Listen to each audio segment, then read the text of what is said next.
The most wonderful things have happened and are continually happening to us.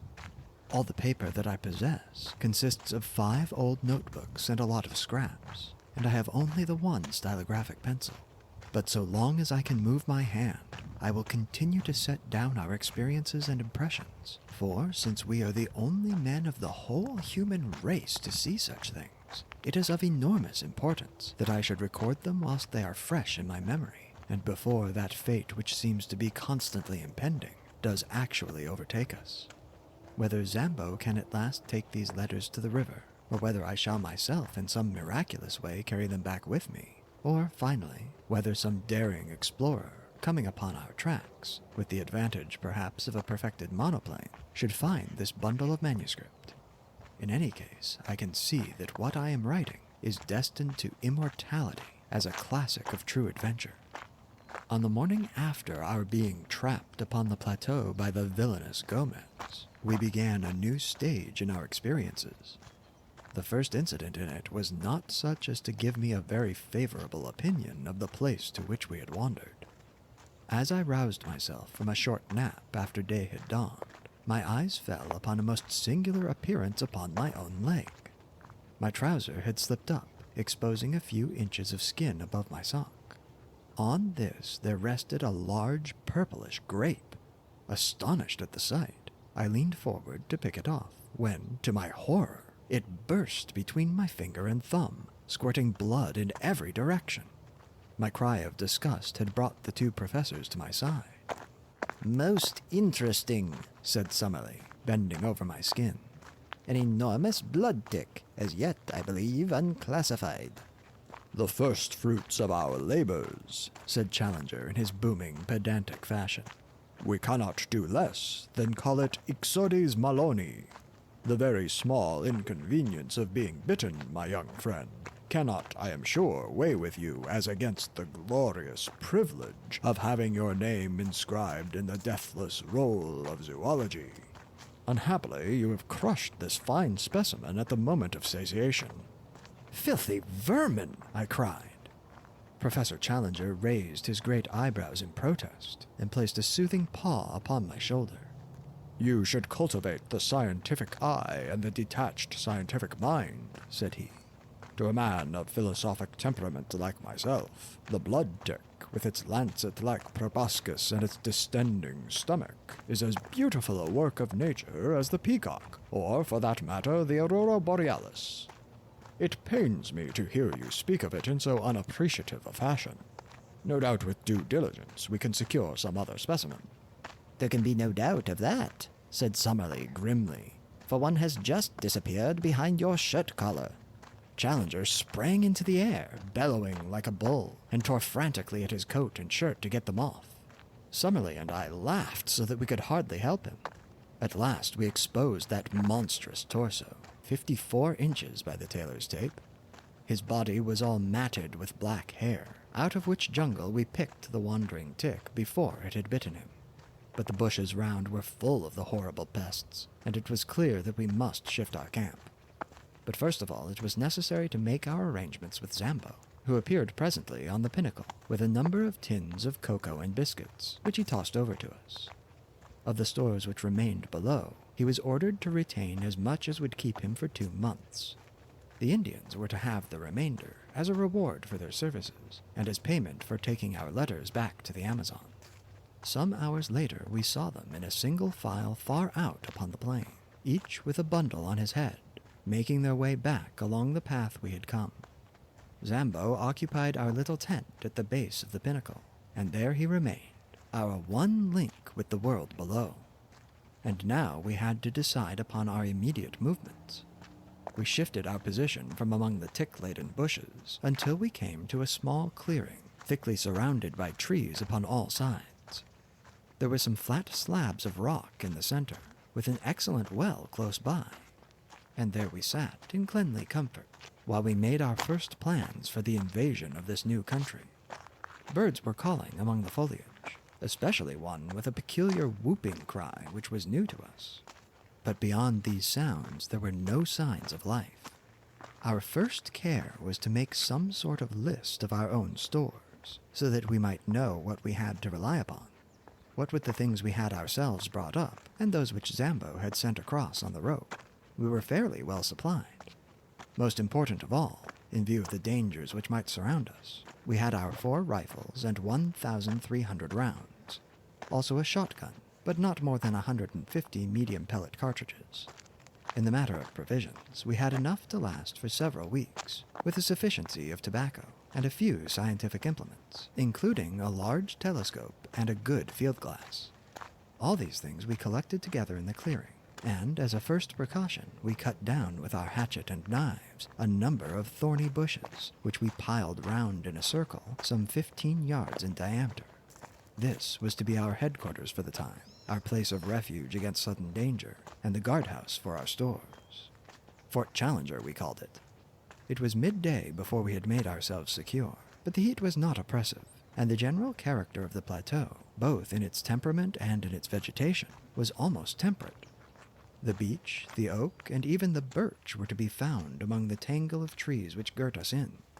One huge ginkgo tree, topping all the others, shot its great limbs and maidenhair foliage over the fort which we had constructed. In its shade we continued our discussion, while Lord John, who had quickly taken command in the hour of action, gave us his views. "So long as neither man nor beast has seen or heard us, we are safe," said he. "From the time they know we are here, our troubles begin. There are no signs that they have found us out as yet, so our game surely is to lie low for a time and spy out the land. We want to have a good look at our neighbors before we get on visiting terms." "But we must advance," I ventured to remark. "By all means, Sonny, my boy, we will advance, but with common sense. We must never go so far that we can't get back to our base. Above all, we must never, unless it is life or death, fire off our guns." "But you fired yesterday," said Summerlee. "Well, it couldn't be helped. However, the wind was strong and blew outwards. It is not likely that the sound could have traveled far into the plateau. By the way, what shall we call this place? I suppose it is up to us to give it a name?" There were several suggestions, more or less happy, but Challenger's was final. "It can only have one name," said he. "It is called after the pioneer who discovered it. It is Maple White Land." Maple White Land it became, and so it is named in that chart which has become my special task. So it will, I trust, appear in the Atlas of the future. The peaceful penetration of Maple White Land was the pressing subject before us. We had the evidence of our own eyes that the place was inhabited by some unknown creatures, and there was that of Maple White's sketchbook to show that more dreadful and more dangerous monsters might still appear, that there might also prove to be human occupants, and that they were of a malevolent character, was suggested by the skeleton impaled upon the bamboos, which could not have got there had it not been dropped from above. Our situation, stranded without possibility of escape in such a land, was clearly full of danger, and our reason endorsed every measure of caution which Lord John's experience could suggest. Yet it was surely impossible that we should halt on the edge of this world of mystery when our very souls were tingling with impatience to push forward and to pluck the heart from it. We therefore blocked the entrance to our zareba by filling it up with several thorny bushes, and left our camp with the stores entirely surrounded by this protecting hedge. We then slowly and cautiously set forth into the unknown, following the course of the little stream which flowed from our spring, as it should always serve us as a guide on our return. Hardly had we started when we came across signs that there were indeed wonders awaiting us.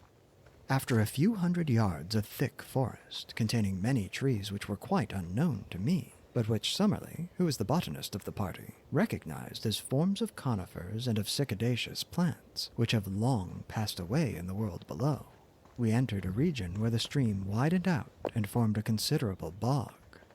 High reeds of a peculiar type grew thickly before us, which were pronounced to be equisetaceae, or mare's tails, with tree ferns scattered amongst them, all of them swaying in a brisk wind. Suddenly, Lord John, who was walking first, halted with uplifted hand. "Look at this," said he. "By George, this must be the trail of the father of all birds." An enormous three-toed track was imprinted in the soft mud before us. The creature, whatever it was, had crossed the swamp and had passed on into the forest. We all stopped to examine that monstrous spoor. If it were indeed a bird, and what animal could leave such a mark? Its foot was so much larger than an ostrich's that its height upon the same scale must be enormous. Lord John looked eagerly round him, and slipped 2 cartridges into his elephant gun. "I'll stake my good name as a shikari," he said, "that the track is a fresh one. The creature has not passed 10 minutes.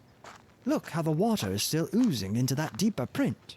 By Jove, see here is the mark of a little one." Sure enough, smaller tracks of the same general form were running parallel to the larger ones. "But what do you make of this?" cried Professor Summerlee triumphantly, pointing to what looked like the huge print of a 5-fingered human hand appearing among the 3-toed marks. "Wealden!" cried Challenger in an ecstasy. "I've seen them in the Wealden clay. It is a creature walking erect upon 3-toed feet, and occasionally putting one of its 5-fingered forepaws upon the ground. Not a bird, my dear Roxton, not a bird." "A beast?" "No, a reptile, a dinosaur. Nothing else could have left such a track. They puzzled a worthy Sussex doctor some 90 years ago. But who in the world could have hoped to have seen a sight like that?"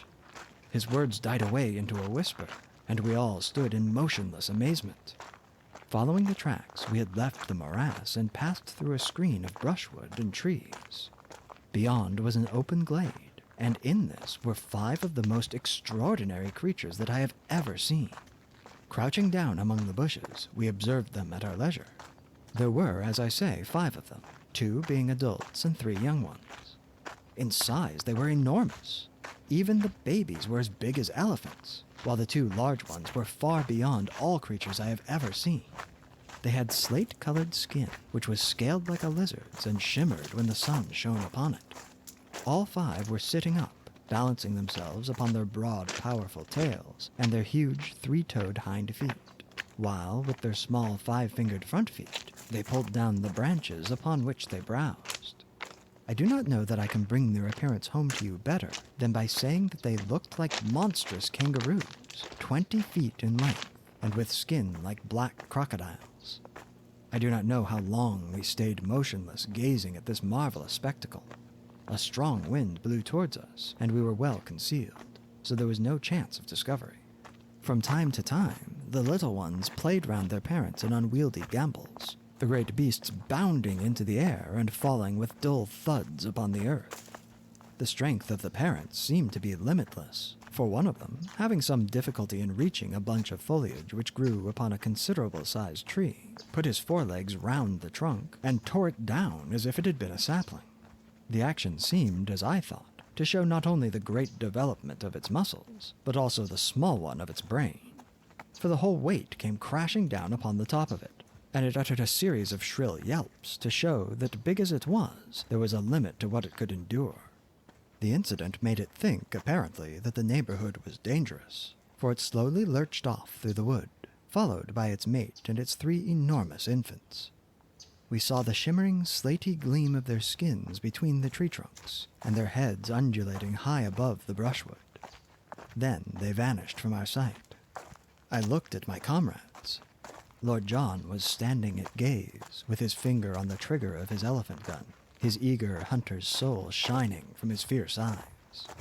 What would he not give for one such head to place between the 2 crossed oars above the mantelpiece in his snuggery at the Albany?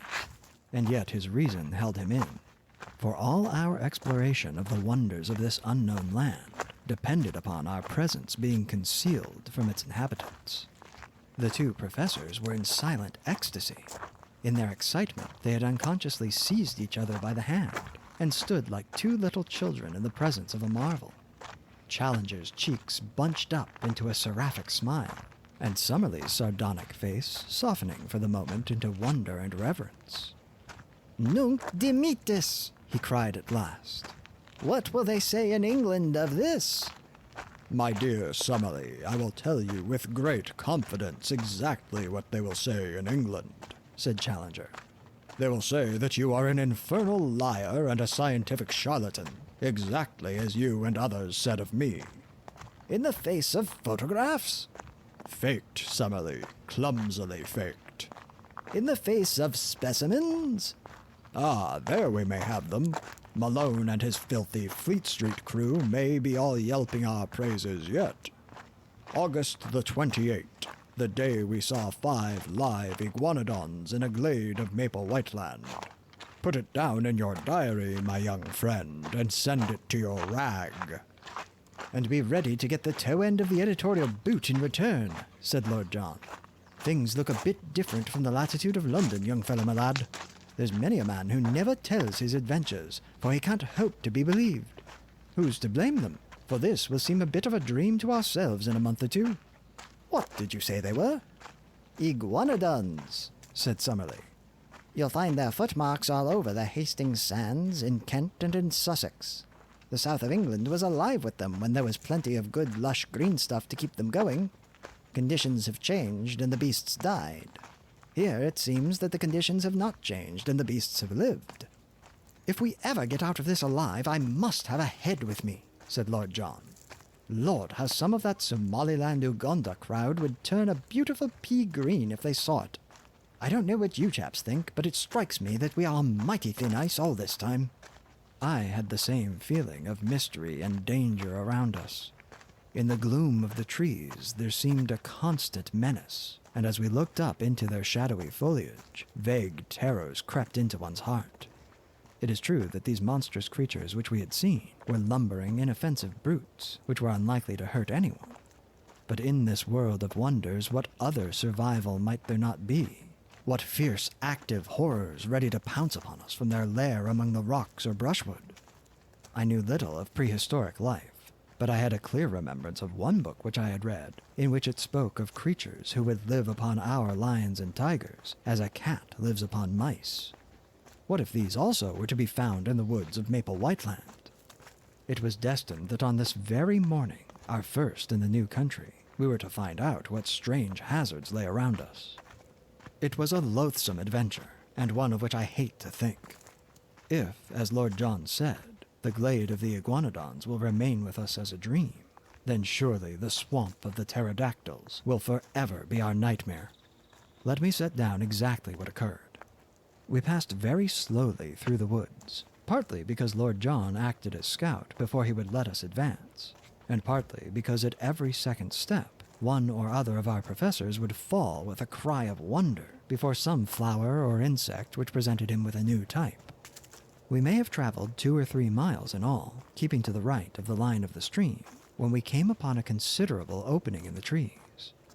A belt of brushwood led up to a tangle of rocks. The whole plateau was strewn with boulders. We were walking slowly towards these rocks, among bushes which reached over our waists, when we became aware of a strange, low, gabbling and whistling sound, which filled the air with a constant clamor, and appeared to come from some spot immediately before us. Lord John held up his hand as a signal for us to stop, and he made his way swiftly, stooping and running, to the line of rocks. We saw him peep over them, and give a gesture of amazement. Then he stood staring as if forgetting us, so utterly entranced was he by what he saw. Finally, he waved us to come on, holding up his hand as a signal for caution. His whole bearing made me feel that something wonderful but dangerous lay before us. Creeping to his side, we looked over the rocks. The place into which we gazed was a pit, and may, in the early days, have been one of the smaller volcanic blowholes of the plateau. It was bowl-shaped, and at the bottom, some hundreds of yards from where we lay, were pools of green-scummed, stagnant water, fringed with bulrushes.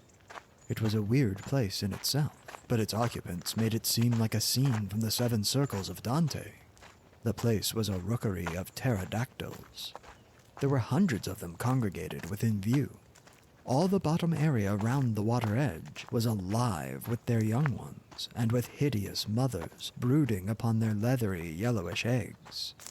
From this crawling, flapping mass of obscene reptilian life came the shocking clamor which filled the air, and the mephitic, horrible, musty odor which turned us sick.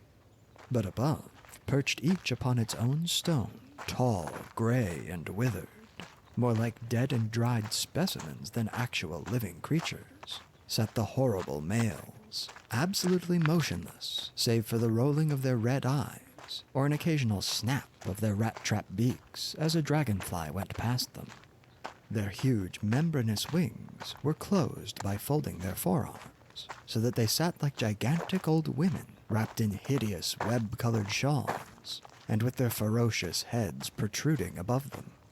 Large and small, not less than 1,000 of these filthy creatures lay in the hollow before us. Our professors would gladly have stayed there all day, so entranced were they by this opportunity of studying the life of a prehistoric age. They pointed out the fish and dead birds lying about among the rocks as proving the nature of the food of these creatures, and I heard them congratulating each other on having cleared up the point why the bones of this flying dragon are found in such great numbers in certain well-defined areas, as in the Cambridge greensand, since it was now seen that, like penguins, they lived in gregarious fashion. Finally, however, Challenger, bent upon proving some point which Summerlee had contested, thrust his head over the rock and nearly brought destruction upon us all. In an instant, the nearest male gave a shrill whistling cry and flapped its 20-foot span of leathery wings as it soared up into the air. The females and young ones huddled together beside the water, while the whole circle of sentinels rose one after the other and sailed off into the sky. It was a wonderful sight to see at least 100 creatures of such enormous size and hideous appearance, all swooping like swallows, with swift, shearing wing strokes above us. But soon we realized that it was not one on which we could afford to linger. At first, the great brutes flew round in a huge ring, as if to make sure what the exact extent of the danger might be. Then the flight grew lower and the circle narrower, until they were whizzing round and round us, the dry, rustling flap of their huge slate-colored wings filling the air with a volume of sound that made me think of Hendon Aerodrome upon race day. "Make for the wood and keep together!" cried Lord John, clubbing his rifle. "The brutes mean mischief!" The moment we attempted to retreat, the circle closed in upon us, until the tips of the wings of those nearest to us nearly touched our faces. We beat at them with the stocks of our guns, but there was nothing solid or vulnerable to strike. Then, suddenly, out of the whizzing, slate-colored circle, a long neck shot out, and a fierce beak made a thrust at us. Another and another followed. Summerlee gave a cry and put his hand to his face, from which the blood was streaming.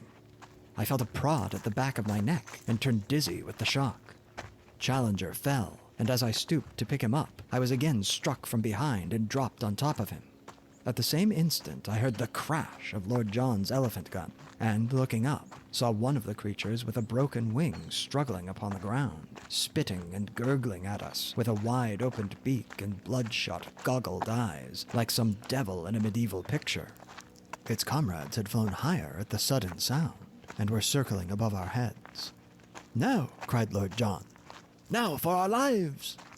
We staggered through the brushwood, and even as we reached the trees, the harpies were on us again. Summerlee was knocked down, but we tore him up and rushed among the trunks. Once there, we were safe, for those huge wings had no space for their sweep beneath the branches. As we limped homewards, sadly mauled and discomfited, we saw them for a long time flying at a great height against the deep blue sky above our heads, soaring round and round, no bigger than wood pigeons, with their eyes no doubt still following our progress. At last, however, as we reached the thicker woods, they gave up the chase, and we saw them no more. "A most interesting and convincing experience," said Challenger, as we halted beside the brook and he bathed a swollen knee. "We are exceptionally well informed, Summerlee, as to the habits of the enraged pterodactyl." Summerlee was wiping the blood from a cut in his forehead, while I was tying up a nasty stab in the muscle of the neck.